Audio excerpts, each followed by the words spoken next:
Friends, तो आज हम लोग पढ़ने वाले हैं जेंडर एंड गवर्नेंस के बारे में। तो सबसे पहले हम लोग ले लेते हैं इसका कुछ ओवरव्यू। तो जो जेंडर होता है वो about people and roles in society के बारे में बात करता है, मतलब लोगों के बारे में और लोगों का रोल क्या है उस सोसाइटी में, उस समाज में, उसके बारे में हम लोग बात करते हैं। तो हम लोग किसके बारे में बात करते हैं? तो हम लोग जेंडर के बारे में बात करते हैं। अगर हम लोग बात करते हैं about how decision are made and system are manage, तो हम लोग गवर्नेंस के बारे में बात करते हैं। मतलब जो डिसीजन होता है कैसे बनता है और कैसे उसको मैनेज किया जाता है, तो उसके बारे में हम लोग गवर्नेंस में बात करते हैं। तो ये दो अलग अलग चीज़ें हैं, लेकिन आप जैसे मैंने आपको कुछ ओवरव्यू दिया तो आपको समझ में आ रहा है, कुछ इसको हम लोग इंटर रिलेट कर सकते हैं जिससे ज़्यादा से ज़्यादा हमें आउटकम अच्छा मिल पाए, है ना। तो चलिए बढ़ते हैं और आगे पढ़ते हैं हम लोग। Gender and governance refers to the way governance system, जैसे लॉ हो गया, पॉलिसीज़ हो गया and decision making process consider and address the different needs roles and participation of all gender and to ensure fairness equality and inclusive development. तो जब हम लोग का जेंडर और गवर्नेंस होता है वो बात करता है कि जो गवर्नेंस कैसे किया जाता है जेंडर को एज अ पर्सपेक्टिव रख के, मतलब जेंडर के बारे में भी सोच के कि इनका रोल क्या है ना। और सबको इक्वली और फेयर जो भी तरीके से क्या किया जाए, मैनेज किया जाए, अच्छे से ट्रीट किया जाए। तो जेंडर को किस तरीके से ट्रीट किया जाता है अच्छे से, उसके हिसाब से पॉलिसीज़ बनाई जाती है, उसको ही हम लोग जेंडर एंड गवर्नेंस कहते हैं in simple terms. Gender refers to the social roles and expectations assigned to men, women and other gender identities। तो जो जेंडर होता है वो एक सोशल रोल होता है, सामाजिक रोल होता है, जो भी लोगों को असाइन किया था। उसमें मेन हो सकते हैं, वुमेन हो सकते हैं, ट्रांसजेंडर वगैरह हो सकते हैं ना। तो ये लोग तो हम लोग के जेंडर के अंडर आ जाता है। जबकि हम लोग अगर गवर्नेंस के बारे में बात करें तो while governance refers to the process and structure through which decision are made, policies are implemented and power is exercised.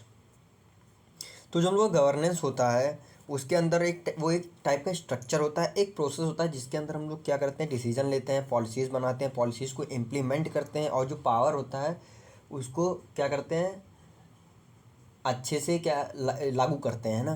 तो ये सब क्या आता है, ये सब गवर्नेंस के अंदर आता है। और जेंडर के अंदर हम लोग का आता है कि मेन, वुमेन और ट्रांसजेंडर वगैरह ये लोग अपना कैसे रोल प्ले करते हैं किसी सोसाइटी में। तो आई होप आप दोनों को डिफरेंस समझ में आ रहा होगा इन दोनों का। चलिए आगे बढ़ते हैं। Why gender matters in governance. अब हम लोग पढ़ने वाले हैं कि गवर्नेंस में जेंडर मैटर क्यों कर रहा है, इसका भी कुछ ओवरव्यू मैं आपको देना चाहता हूँ एक एग्जांपल के थ्रू। तो अगर आपको पता ही नहीं होगा कि आपकी टोटल जो पॉपुलेशन है वो मेन है या वुमेन है, अगर आपको यही नहीं पता रहेगा, जैसे सेंसस वगैरह निकाला जाता है तो इसीलिए तो किया जाता है जिससे हम लोग को पता रहे कि वुमेन कितने हैं, मेन कितने हैं, उन्हीं के हिसाब से थोड़ा बहुत डिसीजन लिया जाए अच्छे से, जिससे अच्छे से क्या हो, इम्प्लीमेंट किया जाए उसे, ज़्यादा से ज़्यादा हमें आउटकम अच्छा मिल पाए, है ना। तो women brings different perspective that improve decision making. Women जो होते हैं वो डिफरेंट टाइप के पर्सपेक्टिव, सोचने का तरीका लेके आते हैं, जिससे हम लोग क्या कर सकते हैं, डिसीजन मेकिंग को इम्प्रूव कर सकते हैं। जो वुमेन्स की नीड है वो मेंस की नीड से अलग होगी, है ना।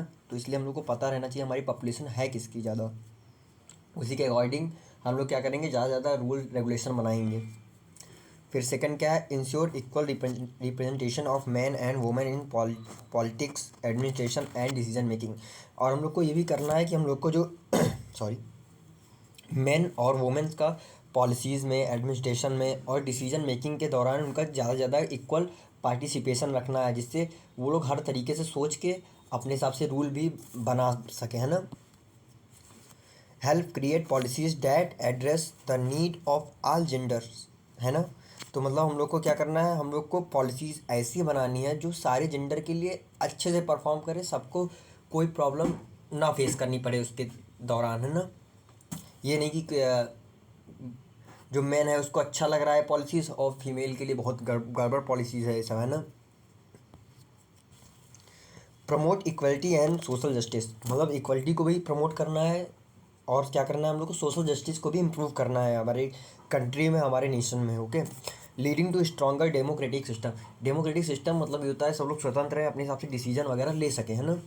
तो अगर इक्वलिटी नहीं होगा तो अपने हिसाब से डिसीजन कहाँ से ले पाएंगे, तो कहाँ से वो डेमोक्रेसी अच्छे से हो पाए, ना। डेमोक्रेसी का मतलब ये इक्वलिटी सबके लिए और सोशल जस्टिस सबको मिल पाए।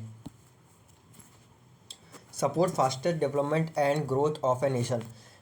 तो अगर जेंडर और गवर्नेंस दोनों एक साथ मिलके काम करेंगे, मतलब जो गवर्नेंस बॉडी है वो अच्छे से रूल वगैरह इम्प्लीमेंट कर रही है अपने जेंडर के हिसाब से देख के, जिससे सबको कोई ना प्रॉब्लम नहीं हो रही है, तो वहाँ पे क्या होगा, उस कंट्री में डेवलपमेंट तेज़ होगी और ग्रोथ भी देखने को मिलेगी। अब हम लोग पढ़ने वाले context of gender and governance. अब जेंडर और गवर्नेंस का जो आधार है वो किस पे डिपेंड करता है, उसके बारे में हम लोग पढ़ने वाले हैं। तो पहला है पॉलिटिकल कॉन्टेक्स्ट। अगर पॉलिटिक्स के हिसाब से समझे तो वो क्या है, women representation in parliament, panchayat, council etcetera. तो मतलब जो वुमेन का पार्टिसिपेशन है या रिप्रेजेंटेशन है पार्लियामेंट में, पंचायत में, काउंसिल में, तो ये भी बहुत इम्पोर्टेंट है ना। वो लोग अपनी बात रख पाएंगे वहाँ तक, अगर वहाँ तक कोई उनके जान पहचान का या उनके सेम जेंडर का आदमी वहाँ पे होगा, औरत होगी वहाँ पे, तो वो लोग बात रख सकेंगे वहाँ पे, है ना। फिर क्या है सोशल कॉन्टेक्स्ट। अब सोशल कॉन्टेक्स्ट क्या है, सोशल आधार क्या है, मतलब सामाजिक आधार के बारे में। तो ब्रेकिंग जेंडर स्टेरियोटाइप, स्टेरियोटाइप मतलब पुराने समय से जो चलता आ रहा है ना। And cultural barrier in leadership role, मतलब ये पहले था कि लड़की घर पे खाना ही बनाएगी, है ना, बाहर जॉब वगैरह नहीं करने जाएगी, तो ये सब स्टीरियोटाइप्स थे। अब इसको ब्रेक किया गया, इस बैरियर को तोड़ा गया, अब लोग, औरत लोग भी जॉब करती हैं ना, मेन लोग भी खाना वाना बनाते भी हैं। फिर क्या हम लोग का, तो सोशल बैरियर को तोड़ा गया। अब हम लोग का है इकोनॉमिक कॉन्टेक्स्ट। अब इकोनॉमिक कॉन्टेक्स्ट क्या है, तो gender sensitive budgeting and policies for equal access to job, pay and resources.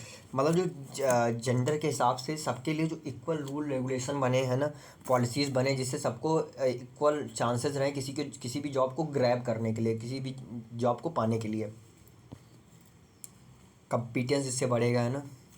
फिर क्या है लीगल कंटेक्स्ट। अगर लीगल कंटेक्स्ट के बारे में बात करें तो क्या है, laws and framework that protect gender rights, है ना, जैसे anti discrimination act, reservation.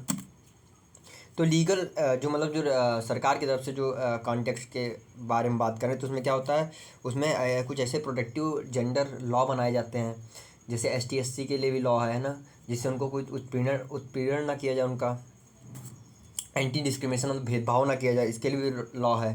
Reservation भी होता है, देखते हैं आप एग्ज़ाम में, इसीलिए होता है कि भेदभाव ना हो लोगों के बीच में। फिर क्या है हम लोग का ग्लोबल कॉन्टेक्स्ट। ग्लोबल कॉन्टेक्स्ट के बारे में बात करें तो क्या है, international efforts like the UN substantial development goal 5, है ना, इन्फ्लुएंस गवर्नेंस वर्ल्ड वाइड। अब जैसे कुछ बॉडीज़ हैं जो वर्ल्ड लेवल पे काम कर रही हैं, मतलब ग्लोबल लेवल पे काम कर रही हैं, वो भी क्या करना चाहती हैं, जेंडर और गवर्नेंस को अच्छा करना चाहती हैं ना, जैसे हर जेंडर को ज़्यादा से ज़्यादा क्या मिले, चांस मिले, है ना। तो इसके लिए ये UN काम कर रही है, ऐसे और काफ़ी ऑर्गेनाइजेशन भी काम कर रही हैं इसके पीछे, जिससे सबको इक्वल चांस मिले, इक्वलिटी बनी रहे वर्ल्ड में। फिर हम लोग पढ़ने वाले हैं benefits of gender responsive governance. तो मतलब अगर किसी गवर्नमेंट को पता है कि उसकी जो पॉपुलेशन है अधिकतर किसकी है, तो अच्छे से वो क्या कर पाएगा, गवर्नेंस कर पाएगा वहाँ पे। तो पहला मतलब इक्वल अपॉर्चुनिटीज़ भी देनी चाहिए, है ना। अब मान लीजिए किसी भी नेशन में, फॉर एग्ज़ाम्पल एक हम लोग ऐसी केस बनाते हैं जैसे वहाँ पे ज़्यादातर क्या है, फीमेल है ना, मतलब समझ लीजिए पूरी फीमेल ही हैं, फॉर एग्ज़ाम्पल है, छोटा सा एग्ज़ाम्पल मैं ले रहा हूँ आप। तो वहाँ पे कोई रूल रेगुलेशन बनाया जाएगा, क्या वो मेल के हिसाब से बनाया जाएगा, नहीं, उसको टोटली फीमेल के हिसाब से बनाना पड़ेगा, क्योंकि हम लोग को पता है कि उस कंट्री में 1% भी मेल नहीं है ना। तो ये चीज़ भी इम्पॉर्टेंट हो जाती है। तो मतलब जेंडर गवर्नेंस दोनों एक दूसरे के क्या है, एक दूसरे के कॉम्प्लीमेंट हैं, मतलब एक के हिसाब से दूसरा बनाया जाता है ना। तो पहला है इक्वल अपॉर्चुनिटी मिलती है इसमें, है ना। बेनिफिट ये हो जाता है, मतलब ensure men and women have fair access to resources and rights, मतलब जो रिसोर्सेज और राइट्स है उसमें इक्वल चांस मिल रहा है मेल और फीमेल को। दूसरा क्या है बेनिफिट, इंक्लूसिव पॉलिसीज, इंक्लूसिव मतलब सबके लिए लागू, है ना, सबके लिए सबके ऊपर जारी हो, मतलब address the need of all gender in areas like health, education and safety. मतलब हेल्थ हो गया, एजुकेशन हो गया, सेफ्टी हो गया, सबको मिलनी चाहिए, ये जेंडर के हिसाब से नहीं मिलनी चाहिए, वो सबको ही मिलनी चाहिए, मतलब फीमेल को, मेल को, ये नहीं कि आप मेल हैं तो आपको मिल रहा है, फीमेल को नहीं मिल रहा है ना। फिर क्या है रिड्यूस डिस्क्रिमिनेशन, मतलब भेदभाव को भी कम हो जाता है इससे, है ना, ये भी बेनिफिट है। मतलब help break stereotype and fight gender based inequality, पुराने समय जो चला था उसको भी चेंज करने का मौका मिला, है ना। फिर हम लोग का फोर्थ है एम्पावर्ड कम्युनिटीज़, मतलब कम्युनिटीज़ को भी क्या दिया जाए, और आश्वासन दिया जाए, ताकत दी जाए ना। Women participation strengths family and society, मतलब जो वुमेन पार्टिसिपेशन किसी चीज़ में करती हैं, जैसे कि फैमिली हो गया, सोसाइटी में हो गया, उसको भी एम्पावर करना चाहिए ना, मतलब उनको भी सपोर्ट करना चाहिए। फिर हम लोग का पांचवा इम्प्रूव डेवलपमेंट, मतलब अगर कहीं वुमेन पार्टिसिपेट कर रही है तो उसकी सोचने का तरीका अलग होगा एज अ मैन, तो कहीं कहीं उसका सोचने का तरीका काफ़ी डिफरेंट हो सकता है, जिससे ज़्यादा से ज़्यादा बेनिफिट हमें प्रोवाइड हो सके, मिल सके, है ना। तो मतलब इससे क्या होता है, हमारा इकोनॉमिक ग्रोथ और सोशल प्रोग्रेस भी देखने को मिलता है। फिर क्या हम लोग का चैलेंजेस, इसमें चैलेंजेस क्या क्या आते हैं, तो gender stereotype and culture barrier आपको देखने को मिलता है इसमें। Low participation of women in politics and decision making, ये भी देखने को मिलता है कि देखते होंगे आपकी as compare to men, women's को कम पार्टिसिपेशन करने को मिलता है किसी भी चीज़ में, है ना। Violence and harassment against women leader, women's leader के खिलाफ क्या होता है, वायलेंस होता है, दंगा फसाद होता है, हरासमेंट किया जाता है उनको, है ना, हरास किया जाता है। फिर क्या है, lack of gender sensitivity policies and funding, मतलब हम लोग के जो नेशन है वहाँ पे क्या है, वहाँ पे जेंडर सेंसिटिविटी पॉलिसी की थोड़ी कमी है, क्योंकि यहाँ पे हम लोग का क्या है, यहाँ पे हम लोग का मैन बेस्ड क्या है, हम लोग की पॉलिसीज़ है ज़्यादातर, है ना, तो इसलिए ज़्यादा ध्यान नहीं दे पाते हैं हम लोग। अब एग्जांपल क्या है जेंडर गवर्नेंस का, तो है इंडिया के बारे में बात करें तो रिजर्वेशन मिलता है 33% सीट का वुमेन को, है ना, पंचायती राज इंस्टीट्यूशंस में, मतलब कहीं पंचायती राज सिस्टम चल रहा है वहाँ 33% वुमेन्स को सीट मिलती है, कि 33% पे तो वुमेन ही बैठेगी, बाकी जितने भी बचे हैं उस पर आप देख लीजिएगा। रवांडा की बात कर ले तो हाईएस्ट परसेंटेज ऑफ वुमेन इन पंचायत, मतलब सॉरी पार्लियामेंट, मतलब जो रवांडा की बात कर ले तो वहाँ पे हाईएस्ट पार्टिसिपेशन है किसी भी वुमेन्स का, है ना, पार्लियामेंट में लगभग 60% के हिसाब से। फिर यूएन वुमेन के बारे में बात करें तो support gender friendly policies world wide, मतलब यूएन वुमेन में क्या होता है, ये यूनाइटेड नेशन जो वुमेंस की ऑर्गेनाइजेशन है, उसमें क्या होता है, उसमें हम लोग जेंडर फ्रेंडली रूल्स बनाते हैं, रेगुलेशन बनाते हैं, और पूरे वर्ल्ड वाइड उसको स्प्रेड आउट करते हैं, फैलाते हैं ना। नॉर्वे के बारे में बात करें तो 40% women on corporate board by law, मतलब 90% लोग क्या, 90% वुमेन, सॉरी 40% वुमेन क्या है वहाँ पे कॉर्पोरेट्स में है, मतलब कंपनीज वगैरह में वर्क कर रही हैं। तो ये सब क्या है, ये सब अलग अलग देश जो रूल रेगुलेशन बना रहे हैं, या फिर वहाँ की वुमेन को सपोर्ट करने के लिए जो भी चीज़ कर रहे हैं, उसके कुछ एग्जांपल हैं। सो आई होप आपको वीडियो अच्छा लगा हो, हेल्पफुल लगा हो, तो प्लीज़ लाइक सब्सक्राइब शेयर करना मत भूलिएगा। So thank you for watching.